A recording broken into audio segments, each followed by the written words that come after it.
আলাদা প্রিপারেশনের দিকে মুভ করছি।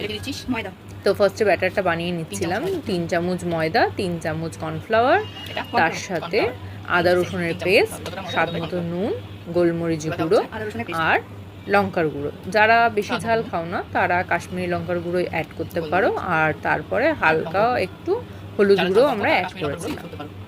আর একদম সামান্য একটু হলুদ। এইবার জল দিয়ে রেখে ভালো করে একটা সুন্দর ব্যাটার কনসিস্টেন্সি, খুব পাতলা না। তো ব্যাটারটা প্রায় রেডি।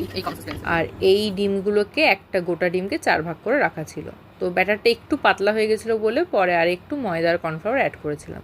তো এগুলো প্রায় রেডি, ভাজা হয়ে গেছে। তারপরে এবার বানিয়ে নেবো যেই আমরা ডিমের যে প্রিপারেশনটা বানাচ্ছি সেইটা।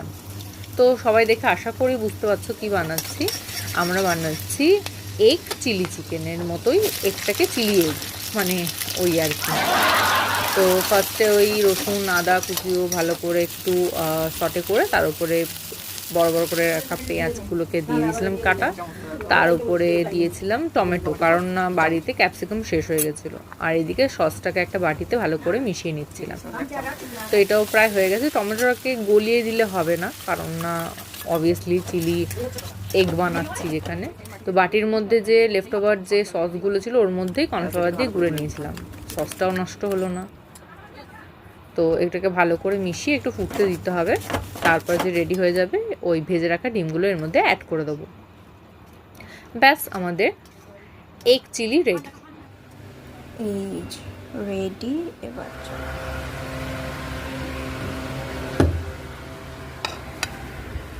কি করছিস? এই বসে বসে গল্প করছি। সব রেডি হয়ে গেছে? হ্যাঁ, খেয়ে দেখ। স্পুন আনিস? আবার স্পুন চাই না? দেখা। ঠিক আছে, এটা ফার্স্টে টেস্ট করি।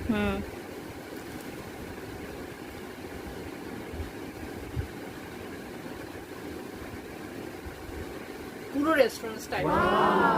Thank you. এবার এটা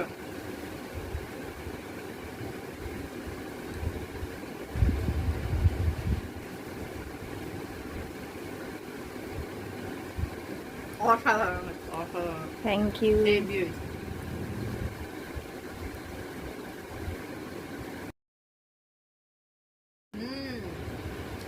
খুব সুন্দর হয়েছে।